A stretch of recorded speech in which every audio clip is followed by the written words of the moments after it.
Buenas tardes, me da muchísimo gusto que nos acompañen nuevamente en tu programa Acontecer Médico. Qué bueno que ya estamos otra vez juntos y bueno, después de este periodo de vacaciones, pues creo que es un muy buen momento de hablar de temas en los que se pueda ayudar al mejor desempeño de nuestros hijos, pero de nosotros mismos, tanto en el trabajo como en la escuela.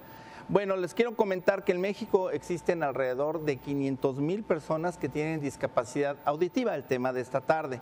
Esta tarde vamos a hablar de cómo mantener o cómo recuperar nuestra capacidad auditiva, un problema muy importante que a veces no se detecta y que solamente cuando vemos que baja el desempeño o la productividad en un trabajo, precisamente se da con que el problema es que no hay una buena capacidad auditiva. Esta tarde vamos a hablar de cómo también aquí en nuestro estado se calcula que aproximadamente hay alrededor de 75,000 personas con discapacidad auditiva, pero lo más grave del asunto es que crece y crece. ¿Por qué? Por el contacto con el ruido, por la contaminación, en este caso auditiva, que existe en nuestro estado, que existe en nuestra ciudad y en nuestras casas. La discapacidad auditiva, o también comúnmente llamada sordera, pues también genera analfabetismo, que es algo muy grave, pobreza, por supuesto, discriminación en muchos casos y también marginación. Esto hace que actualmente todos este tipo de situaciones para el discapacitado de manera auditiva es el que más padece este tipo de situaciones. Es por ello que le hemos dedicado toda esta hora para platicar justamente de la discapacidad auditiva, pero de cómo mantenerla, los que todavía tenemos la fortuna de oír, y cómo recuperarla para aquellos que ya la perdieron o están a punto de perderla. Quédense esta tarde con nosotros, me da muchísimo gusto estar nuevamente en vivo aquí en 8TV en Acontecer Médico. Bienvenidos.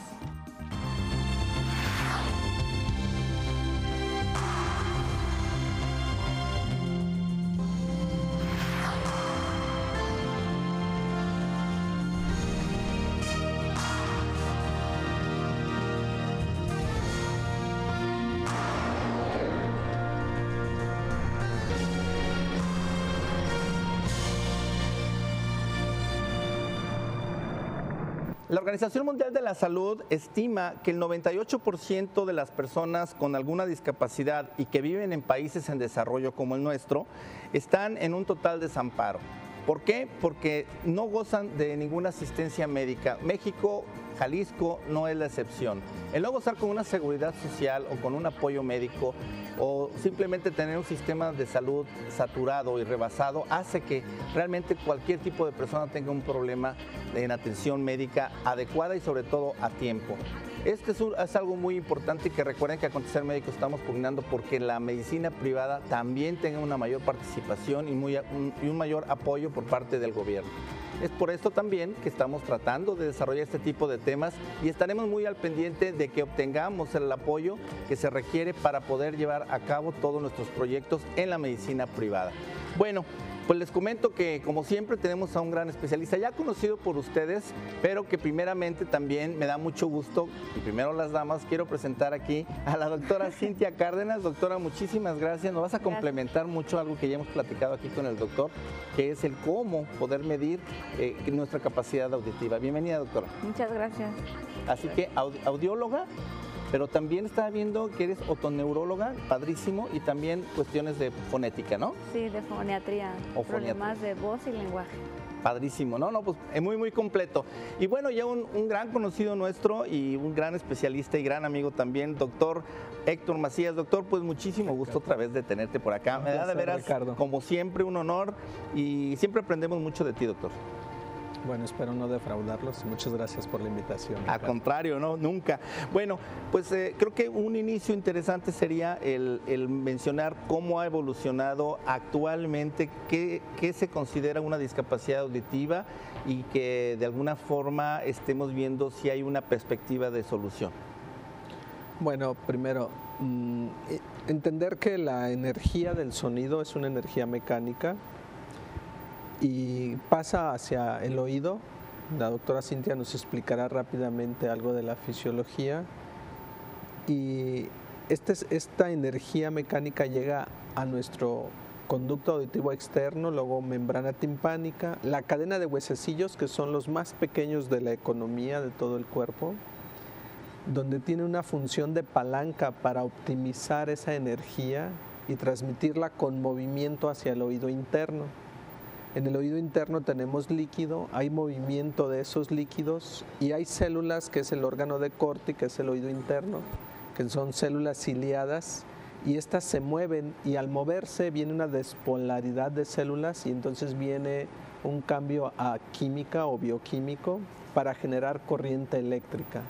Y esta corriente eléctrica en microvolts pasa por el nervio auditivo hacia el cerebro.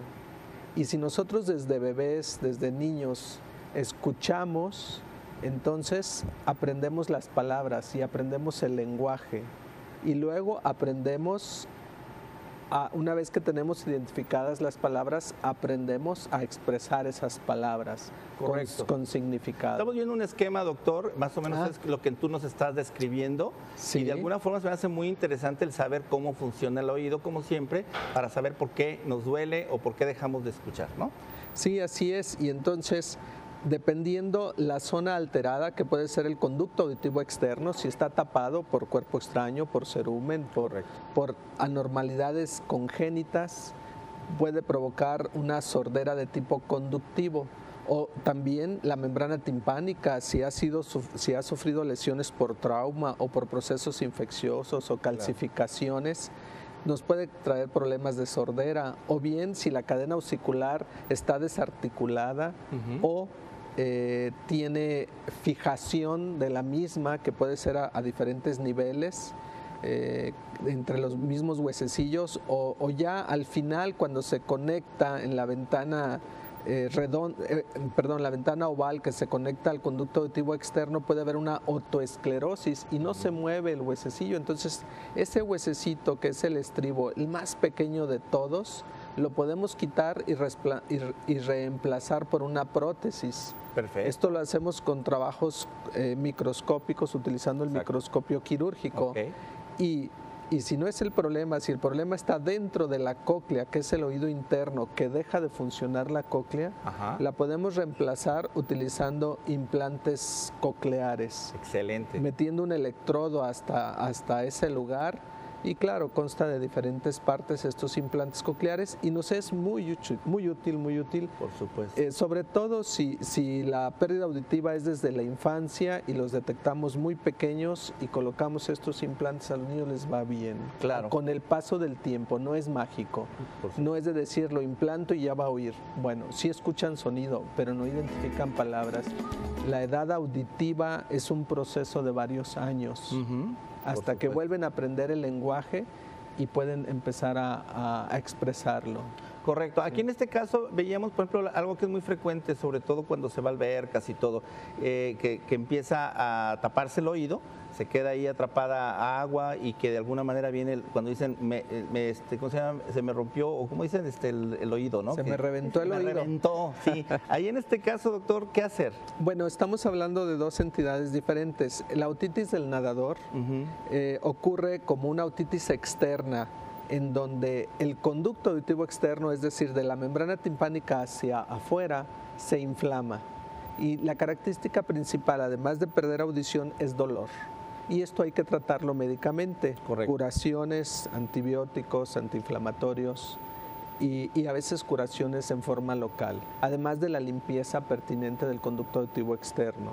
En esos casos, cuando la gente expresa que se revienta el oído, es cuando es producto de una complicación de las infecciones de las vías aéreas superiores.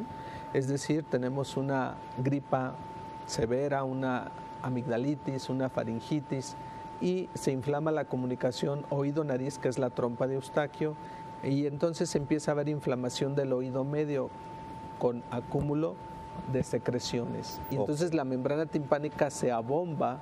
En ese momento hay pérdida auditiva y hay mucho dolor también. Y puede o no romperse la membrana timpánica. Claro. Si se rompe la membrana timpánica, hay que tener cuidados de que no entre agua por el conducto, por el conducto externo, por el exterior, porque viene un proceso crónico. Exacto. Y hay pérdida auditiva y la membrana timpánica no se regenera. La membrana timpánica tiene la capacidad de autorregenerarse, pero si es sometida a procesos infecciosos frecuentes, entonces no se va a regenerar, va a quedar perforada y vamos a perder audición. Ok. Ese es otro mecanismo. Bien, bien, excelente. Bien, doctora Cintia, me gusta mucho poder tener la primera vez que platico con una audióloga. Gracias. Entonces, primeramente, me gustaría que nos explicaras cuál es el papel que tú juegas. Tú eres otorrino y aparte eso hiciste la audiología, ¿no? Es una especialidad directa. ¿Directa? Actualmente. Ok. ¿Y qué participación o qué papel juegas en toda esta cuestión de la discapacidad auditiva? Pues la más importante es la inicial, la detección. Ok. La sospecha siempre viene del médico, del primer contacto, Correcto. de los familiares o del especialista que en este caso puede ser un otorrino. Y después va derivado a nosotros, a los especialistas en audiología. Claro. Y ahí es donde nosotros ya realizamos pruebas especiales, como lo comentaba ya el doctor, como veíamos en el esquema, empezamos analizándolo por las partes del oído, ¿no? Desde la parte externa, la parte media, hasta la parte interna, para detectar en qué lugar del oído se encuentra esa discapacidad auditiva. Ok. Aquí, por ejemplo, lo que decía el doctor Macías, la fisiología del oído. ¿Cuál sería la fisiología, doctor? Pues, de hecho, no hay más que agregar, él ya comentó todo. Está completo. Sí, ¿no? comentó todo el paso del sonido. La captación del sonido, que va muy relacionado con el saber qué se capta y cuánto no se capta o sí, ese es el punto, digamos, donde se va a entrar, ¿no? Y la parte de captación a nivel neurológico, ¿no? Sí, exacto. De hecho, yo traía Ajá. esquemita. Sí, perfecto. También donde se ven las partes del oído. Correcto. Efectivamente, según las partes del oído hay ciertas resonancias del sonido. Ajá. Nosotros empezamos analizando el oído a través de su parte externa, pues ver las estructuras del pabellón auricular, el conducto auditivo externo, que esté permeable y que la membrana timpánica esté íntegra, que es lo que nos permite ver a través de este otoscopio. Ajá. Un otoscopio ordinario que cualquier médico general o un especialista en la salud puede realizarlo. Esta parte se introduce acá en el oído. Ajá, ¿no? Exactamente, el conito o el otoscopio, que es nada más esta parte, se introduce y ya a través de la luz nosotros podemos amplificar un poco y observar que esta estructura permeable y la membrana timpánica íntegra. Perfecto. Doctora, una pregunta antes de salir, ahorita vamos al corte.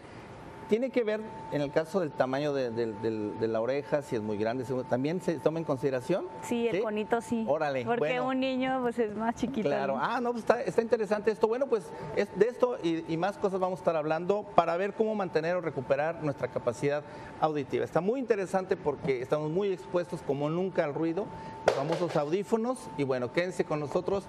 Ahorita regresamos.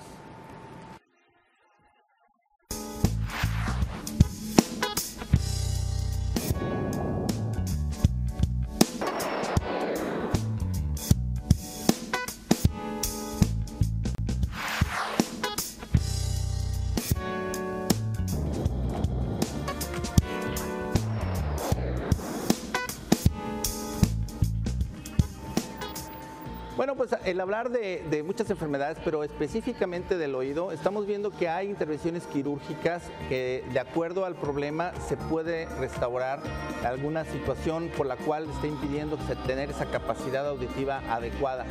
Les voy a recordar que a partir de ya nosotros los podemos poner en contacto con una financiera médica. Hemos visto que en cantidad de enfermedades y muchos programas nos hablan y nos dicen, pues sí, está muy interesante, pero no tengo el dinero para hacer el procedimiento.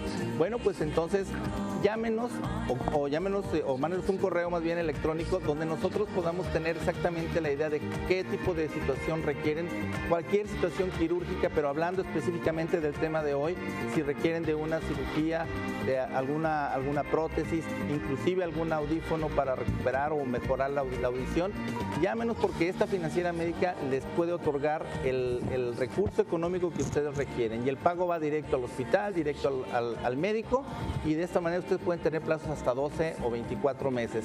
Entonces, la idea de esta financiera médica es que van a dar facilidades y sobre todo el sí dar el crédito, que eso es algo muy importante. Bueno, y pues continuando con este tema, hay algo muy interesante y es decir, bueno, muchos de nosotros, algunos dicen, bueno, si hablan muy fuerte o si le subes demasiado demasiado el volumen, probablemente no oyes bien. Este punto de saber si se oye o no se oye bien es parte de lo que nosotros estamos viendo ahora. Muchas veces dices, bueno, voy con el otorrino. A veces el otorrino lo deriva con la audióloga para que se les haga una audiometría. Pero es algo que nosotros no podemos saberlo si no vamos al médico. Y lo interesante del asunto es que de repente los demás se empiezan a dar cuenta o que nosotros no alcanzamos a captar esa comunicación o ni nos estamos enterando. Doctora Cintia, aquí la cuestión del cómo, qué criterios se utiliza, cómo poder saber. Veíamos ahorita las partes y de alguna forma pues nos estabas platicando de cómo inclusive ya desde la estructura de la oreja es importante. ¿Por qué es importante la estructura de la oreja, doctor?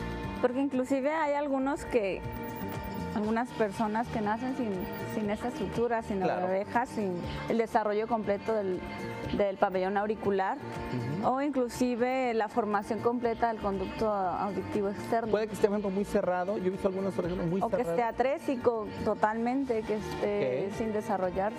Correcto. ¿El que sea de oreja grande o oreja pequeña tiene que ver?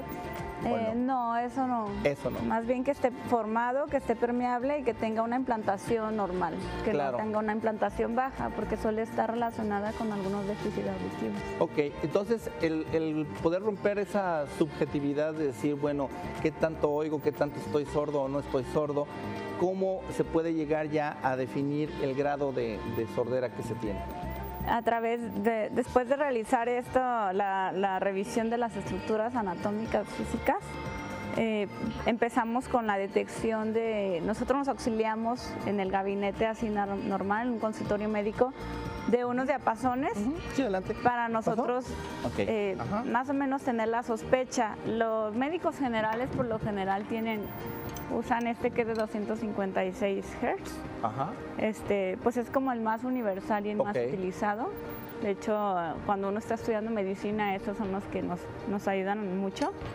El ideal es uno de 512, uno que es una frecuencia grave, que no es muy molesta, no es tan molesta como la de 256, y que pues tenga una buena reverberancia y no genere muchos... ¿A qué altura se pone? A ver, si me lo pones, doctora, ¿cómo se hace la...? Y esa sería otra para otro tipo de pérdidas. Que por eso hablo tan fuerte.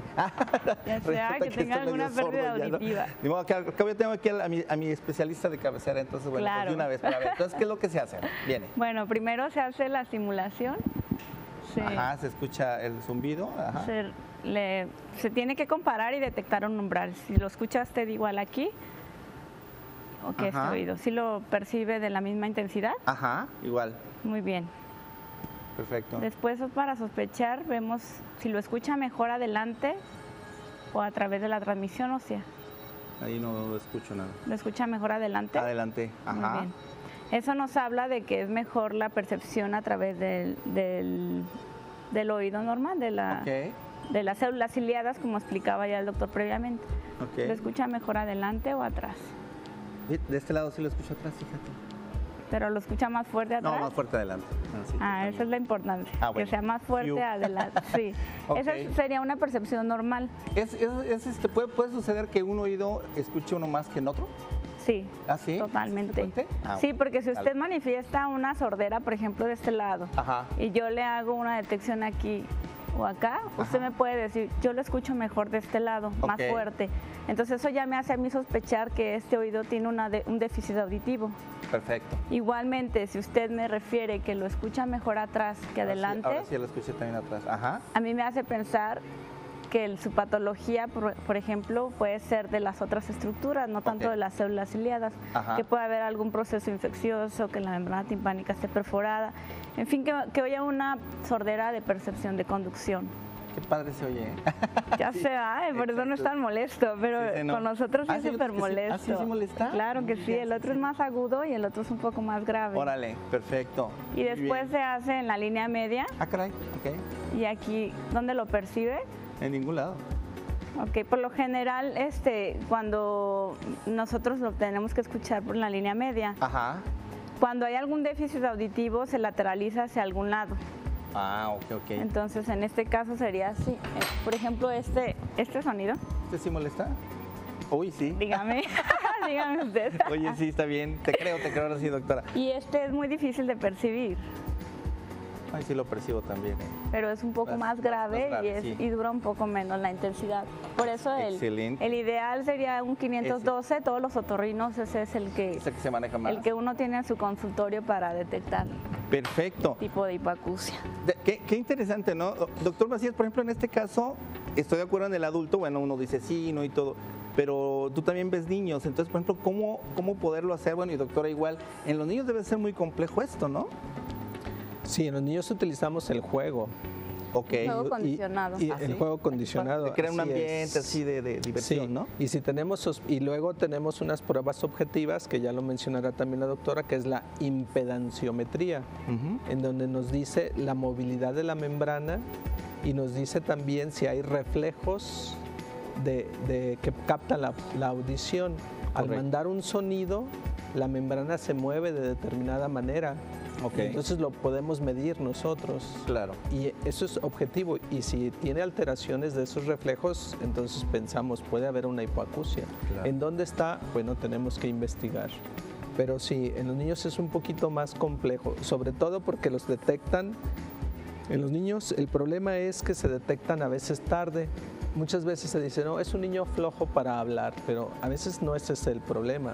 En ocasiones sí coincide, son niños muy reservados, muy callados, pero el común denominador es que al año ya deben de decir varias frases, agua, mamá, papá, o sea, correcto, al año. Sí, es al año, ¿verdad? Sí, de los 10 a los 18 meses de edad. De 10 se considera normal. Okay, 10 y cuando nosotros decimos que se desarrolla, que dice la primera palabra, no son balbuceos, porque también mucha gente lo confunde con el balbuceo. Claro. O con tarabillas o que... Y hasta le busca un significado. Ajá, como que quiso decir, ¿no? Y le dice o cosas así. No. Pero la primera palabra significativa es una compuesta por 2 sílabas, que en este caso sería mamá, papá, agua o cosas así. Pero algo fundamental en los niños es, por eso tenemos está instalado en todo el país lo que es las emisiones otoacústicas, lo que es el mapeo para saber si están escuchando los niños. Padre. Y cuando los detectamos les damos seguimiento.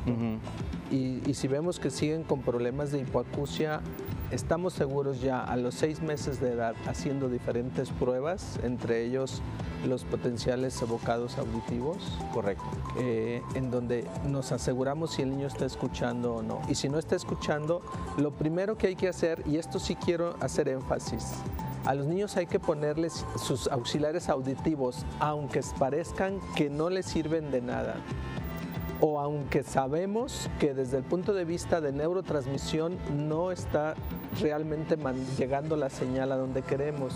Pero sí es importante que usen sus auxiliares auditivos porque con el tiempo y con los años seguramente a estos niños podremos ponerles un implante, el implante coclear, porque también a través de CONADIS y del Seguro de Nueva Generación hay programas para auxiliar a estos niños, ayudarlos. Al final, perdón, sí, doctor.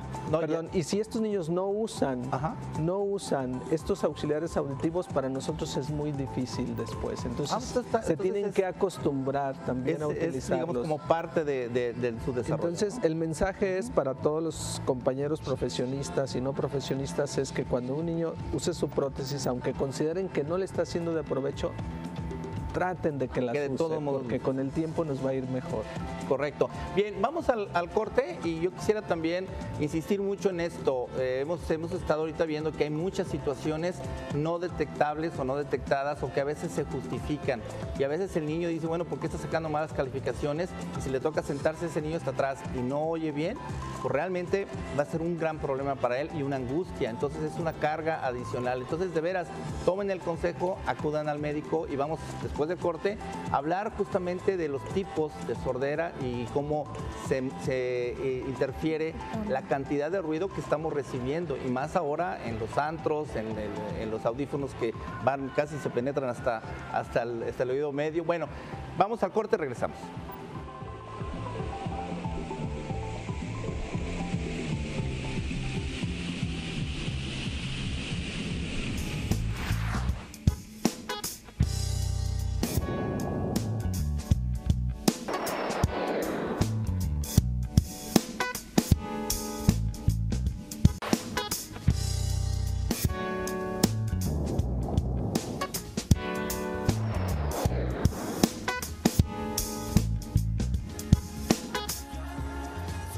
les comentaba que ahora Acontecer Médico te acerca a obtener el financiamiento médico que tú necesitas.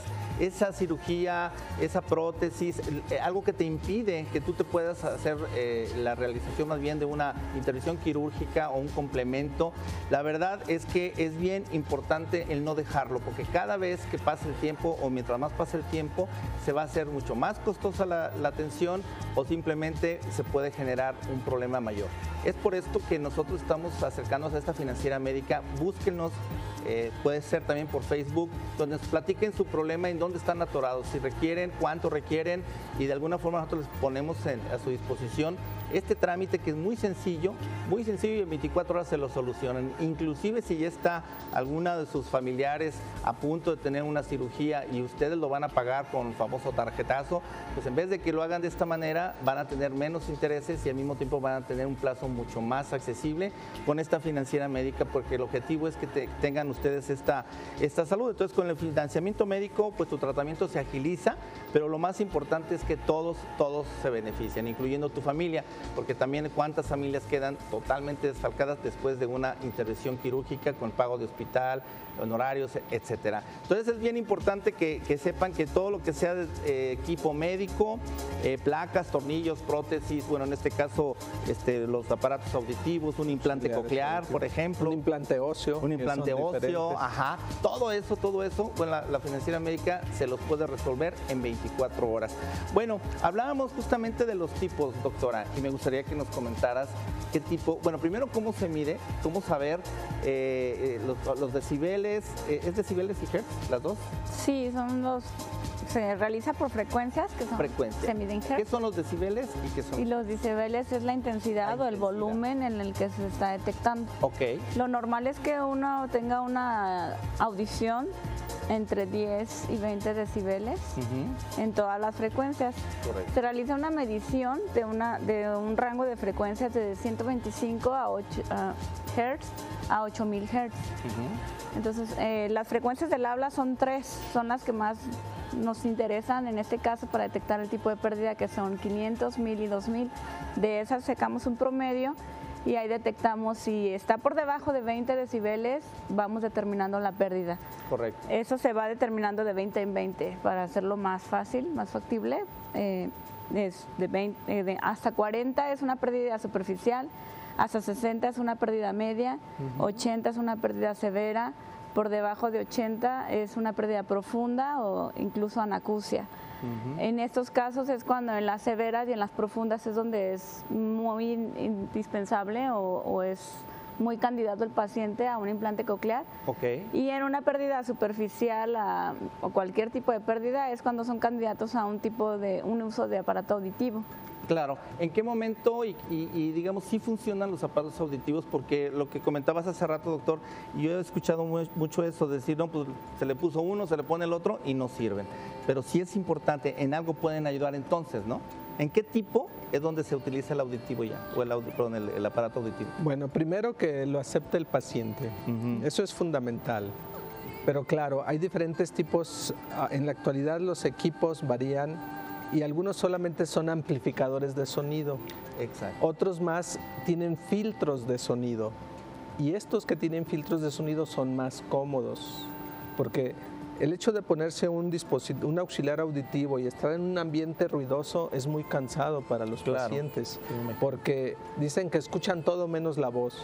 Y en cambio, como mencionaba, en los rangos donde está la palabra, donde está la voz, estos aparatos actuales, digitales, ayudan mucho a filtrar esos sonidos y entonces ayudan más. Pero muchas veces el daño es tan severo a nivel de la cóclea que a pesar de utilizar auxiliares auditivos no se discrimina la voz adecuadamente. Correcto. No la entienden. Y es cuando se desesperan mucho los pacientes. Entonces, este tipo de pacientes puede ser candidatos a otro tipo de equipos. ¿Sí? Correcto.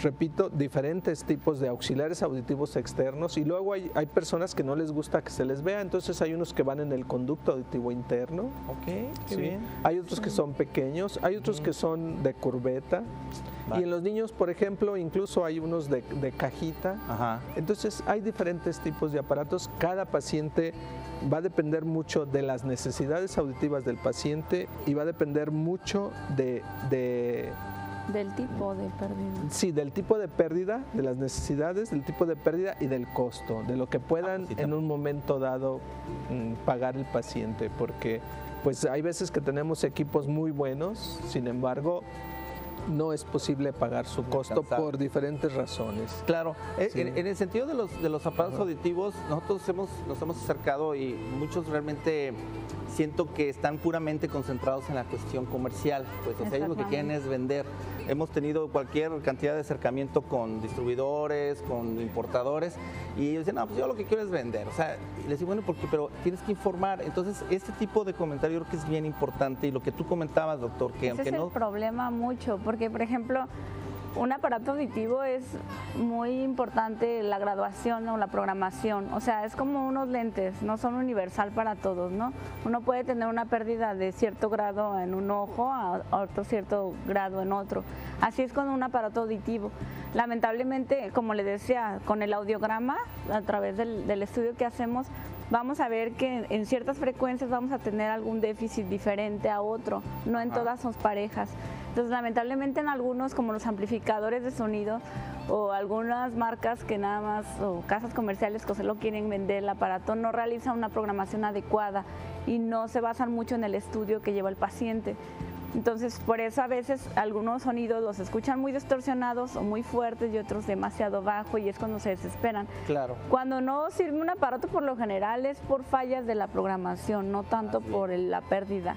Es muy, muy raro, solamente cuando hay un daño retrococlear o una lesión en el nervio directamente, una hipoacusia de tipo neural, es cuando el aparato realmente no le va a servir mucho, porque reclutan el sonido intenso, les molesta en lugar de generar un confort. Entonces, y es cuando no discriminan. Lo que comentas también es de que se haga, o sea, se respete el proceso, porque a veces yo siento que los que quieren vender el aparato, ellos directamente hacen la evaluación, la valoración, y más bien hacen labor de venta que labor médica, ¿no? Claro. Entonces yo creo que en este caso, como dice, zapatero a tus zapatos, que acudan al audiólogo, acudan al otorrino, y al final ya se genere qué tipo y bajo qué calibre se debe estar utilizando este aparato auditivo. Hay algo que a mí me preocupa bastante, y es el incremento de la contaminación auditiva. Estamos hablando, por ejemplo, de que hay antros, la gran mayoría, que ponen la música a todo volumen. Pasas tú, no sé, hay oferta en computadoras y te ponen a todo volumen. Vas a una farmacia y a todo, híjole, o sea, es una guerra, es una lucha de que decir, híjole, ¿qué onda, no? Entonces, es algo que no se ha considerado como una contaminación. ¿Cómo ven ustedes, los especialistas en esta área? ¿Qué está pasando? Los jóvenes, los audífonos que lo traen a todo volumen y ya están hasta adentro, De hecho, hay, o sea, la clasificación para la intensidad del sonido, o sea, porque sí hay profesionales que sí están expuestos a ruido intenso, ¿no? Como los que trabajan en aeropuertos, mineros, carpinteros, herreros. Pero se protegen. No todos. Bueno, no los todos. carpinteros nunca se usan protectores. Los maestros están expuestos a intensidades. Entonces, la exposición a ruido realmente está descrita como una exposición mayor de 4 horas al día por más de 3 veces a la semana. Okay. Entonces, si uno acostumbra a ir mucho al antro, por ejemplo, va cada 2 semanas, cada semana, y está en un periodo de menos de 4 horas, realmente no es una exposición tan intensa. Se puede estar generando un daño constante, por ejemplo, cuando se dedican a la música, en los músicos, cantantes, que sí están bajo una... Constante. O con los que viajan, por ejemplo, en el autobús, que lo usan por periodos mayores de 4 horas, o sea, 2 de ida, 2 de regreso. Exacto. Que los usan todo el tiempo los aparatos, y la intensidad es muy fuerte. La intensidad adecuada para nosotros usar la música es que al quitar nosotros el chicharito o el auricular, a una distancia de 30 centímetros no lo perciba nuestro oído. Wow. Si se está escuchando, eso ya es distorsión del sonido, es una exposición intensa. Ajá. Entonces ahí es cuando hay que bajarle el volumen. Sí, Ok. hay ocasiones en que está el joven adolescente y estamos escuchando lo que él está oyendo. Eso ya es Eso sí, muy es intenso, exposición al es ruido. exposición Cierto. al ruido. Y entonces, mira, como todo, el oído requiere reposo. Ok. Es fundamental el reposo. El problema es que el oído no descansa. Si hay ruido, está trabajando, claro. lo está captando. Entonces, por eso, nosotros debemos de tener cuidado en nuestro medio ambiente. La contaminación sonora es un problema en la ciudad. Hay lugares donde la contaminación los decibeles están por arriba de 90 decibeles. Wow. Y eso ya trae alteraciones. Sabemos que si está entre 80 y 90 decibeles se requieren más de 4 horas y a veces hasta 8 horas y luego viene un reposo. Si la persona descansa de no escuchar, se recupera el oído, pero si no, no se va a recuperar. Y entonces vamos a tener un trauma acústico. Cierto. Con el tiempo. Y también hay una exposición sonora súbita de unos cuantos segundos de 120 decibeles, nos va a causar problemas. ¿Como cuáles? Como un disparo, por ejemplo. Sí, detonaciones Sí, de armas de fuego, detonaciones, claro, fuegos etcétera. artificiales, Exacto. Entonces Correcto. nos va a dar explosiones. problemas. Todo esto de alguna manera. Ahora, el problema principal que yo veo, a mí no me preocupa tanto en un momento dado la pérdida auditiva porque es en agudos y esa parte no está en la voz. Ujú. Pero sí me preocupa mucho que genere una irritación continua en el oído y nos deje un ruido constante, que es el tinnitus. Ay, Eso es un problema clínico Sí. muy severo, muy importante. Y honestamente, no tenemos muchas herramientas para tratarlo en la Claro. actualidad. Sí podemos prevenirlo de alguna manera, pero la mejor prevención es Evitar. descansar Y dejar descansar el oído, el oído. Evitar la exposición a ruido evitar la intenso. exposición a Excelente. ruidos Pues intensos. vamos al corte, vamos a ver qué soluciones hay, cuál es la mejor solución de en todas las etapas, hasta la quirúrgica, por supuesto. Pero aquí en este caso lo que estamos hablando es bien importante. ¿Cuántas veces sale uno de un antro o de algún lugar con demasiado ruido y ya no se oye el ruido, pero escucha uno un zumbido?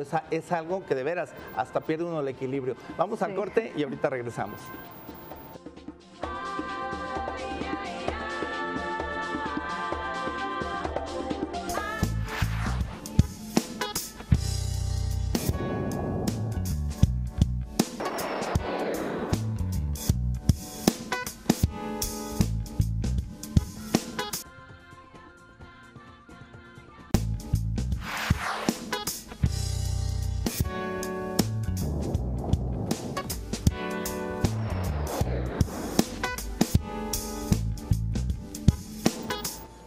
Bueno, pues lo increíble que lo que le estamos comentando ahora, por ejemplo, en el caso de un implante o en el caso de una cirugía, en el caso, por ejemplo, de algunos audífonos o estos accesorios que se requieren, yo creo que es muy importante el que tengan presente de que ya la cuestión financiera no es el problema. Entonces, ahí se atoraban muchísimos procedimientos, lo hemos visto en rodilla, en otro tipo de enfermedades o de padecimientos, pero en este caso, y hablando de todas las cuestiones desde el tamizaje hasta ya las soluciones auditivas, de veras acérquense a nosotros, tenemos como ven a los mejores especialistas que además son buenos amigos, además son bien Gracias. amables y los van a apoyar bastante y los van a tratar bien, pero aparte de eso, pues van a tener con qué pagar, entonces creo que es bien importante, entonces ya no hay justificación de que dejarlo para después o dejarlo para la mañana porque puede ser demasiado tarde. Entonces, bueno, ¿cómo vamos a solucionar? Ya nos dijeron que no oímos bien, que tenemos una pérdida auditiva, qué hacer, qué no hacer y qué tipo de remedios tenemos, bueno, o soluciones. ¿Tú qué sugerirías aquí primeramente? Entonces estamos hablando de que ya utilizaste los diapasones, etcétera. ¿Qué otro tipo de examen más a profundidad se hace? La audiometría tonal, que Ajá. es la que le comentaba, se hace un barrido de todas las frecuencias, de 125 a 8000 Hz. Hay de hecho audiometría para tonos altos, para Ok. frecuencias altas. Se hace la impedanciometría, que es la medición para ver si las estructuras del oído medio se encuentran bien, si no hay algún proceso infeccioso, si la membrana timpánica está bien. ¿Es molesto, es doloroso, es invasivo? No ¿Cómo es nada invasivo. Nada. De hecho, lo único es meter una oliva cuando se hace la impedanciometría y se siente como una presión, como como se nos tapan los oídos y se destapan. Ok. Y después pasamos unos sonidos altos para desencadenar unos reflejos naturales del oído. Perfecto. Para la audiometría usamos unos auriculares especiales que son TDH39, que son para sonoamortiguar el sonido externo en una cámara sonoamortiguada, y se va pasando las frecuencias, las diferentes, a diversos decibelios o diversa intensidad, para detectar en dónde está el paciente escuchando. Correcto. Él nos va diciendo, esa es una prueba muy subjetiva. Otro tipo de estudios son los potenciales, bueno, en los niños el tamizaje auditivo neonatal, que ya comentaba el doctor, que es a través de emisiones autoacústicas, que son transientes o por productos de distorsión. En el hospital la realizamos más por productos de distorsión, que es el tamizaje global. Correcto. O a nivel federal. Ah. Es gratuito, entonces es muy viable en niños recién nacidos. También nada más se mete una oliva, se pasa unos sonidos y es todo, no es nada doloroso. Nada, ni para el niño ni para el cuestión de adulto. 10 segundos y el niño, si está tranquilo, Perfecto. detectamos eso. Entonces ya en este sentido se hace ya todas las pruebas y se hace el reporte para que el doctor Macías sepa bien ya cómo están esas características. ¿Es Ajá. así? Sí, Perfecto. y otros tipos de estudio pues son los potenciales evocados de estado estable. Eso sí, hay que usar electrodos, hay que tener el paciente relajado, totalmente dormido. Y igual con unos, yo creo que sería el más incómodo a lo mejor, porque tenemos que usar electrodos, pero nada más. no son invasivos. No son Perfecto. Entonces ya, doctor, tú recibes ya la información y aparte de eso, obviamente haces pues todo su examen clínico, etcétera.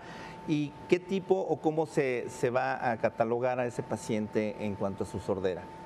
Bueno, ahora sí que como se mencionaba, como lo mencionó la doctora Cárdenas, si es una hipoacusia superficial, media o profunda o severa o profunda, o si es una hipoacusia de tipo conductivo, es decir, la conducción es la que está alterada, o si es una hipoacusia neurosensorial, o puede ser una hipoacusia central, en caso de infartos, en caso de diferentes situaciones. Correcto. Entonces, dependiendo del caso, es la conducta. Ejemplo, tengo un niño que no desarrolló el conducto auditivo externo, pero sí tiene cóclea y tiene nervio. A estos niños les va muy bien con un implante óseo que consiste debajo de la piel, se coloca un implante, vibra ese implante conectado a otro dispositivo externo y escuchan de maravilla. Qué maravilla. Les va muy bien. Increíble, ¿no? Sí. A estos niños. Y también se puede aprovechar y se les ponen prótesis de oreja y entonces los niños se ven muy naturales. ¿Sí? Excelente. Porque anteriormente lo que hacíamos era hacer el conducto, abrir el conducto y tratar de llegar hasta los huesecillos. El problema es que un alto porcentaje se estenosaba el conducto, se estenosa, se vuelve a cerrar. Y no hemos podido controlar eso. Pero bueno, eso es una. Claro. Ahora, si es la cadena osicular la que está dañada o la membrana timpánica perforada, entonces yo debo de sellar esa membrana, cerrarla.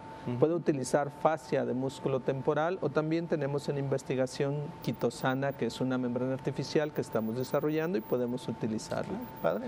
La otra es la cadena osicular, no existe o no está o está dislocada, podemos hacer transposición de huesosillos, acomodarlos de diferente manera para que estén juntos y transmitan la información.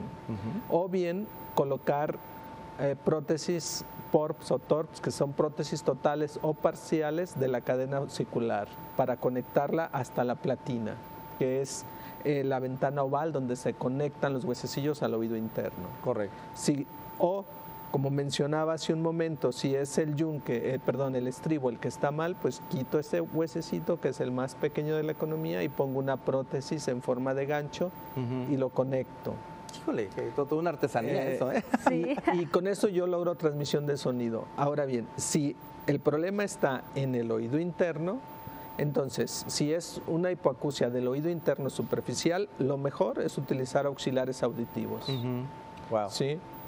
Pero si llega el momento en que la pérdida auditiva es tan severa que si no le es útil el auxiliar auditivo, a pesar de ser muy potente, porque se distorsiona el sonido, porque les empieza a molestar, porque no discriminan, sí escucho, pero no le entiendo.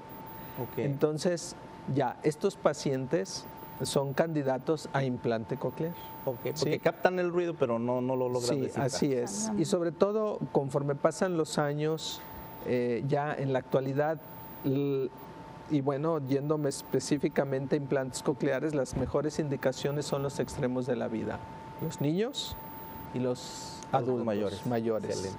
porque les va muy bien.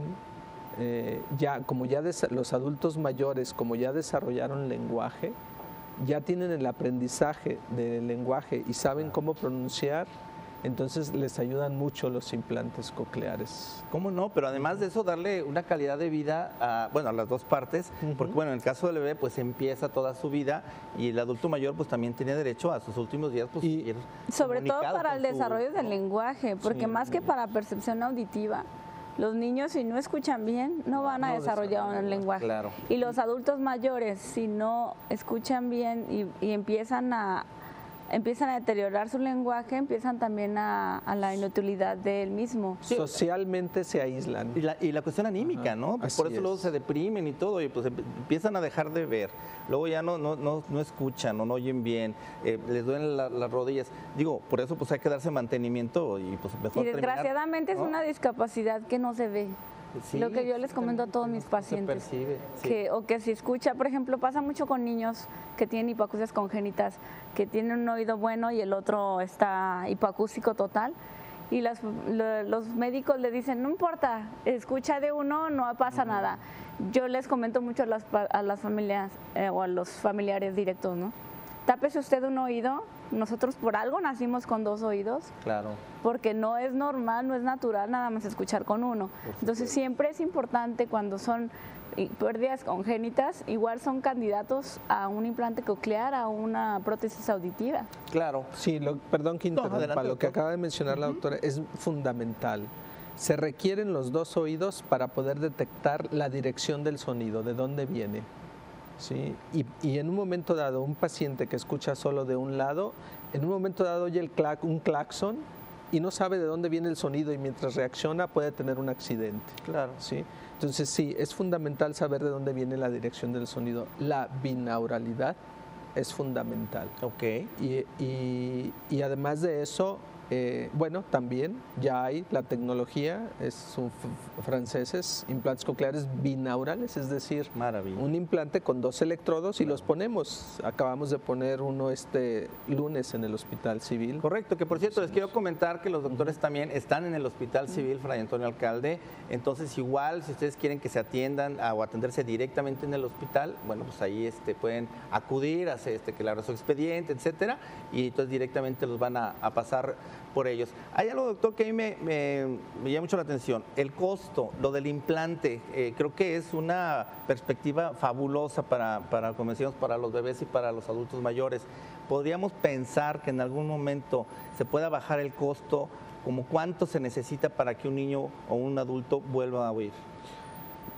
Eso que acabas de mencionar es muy importante. Mira, esta tecnología en Europa, en Estados Unidos, tiene 20 años o más.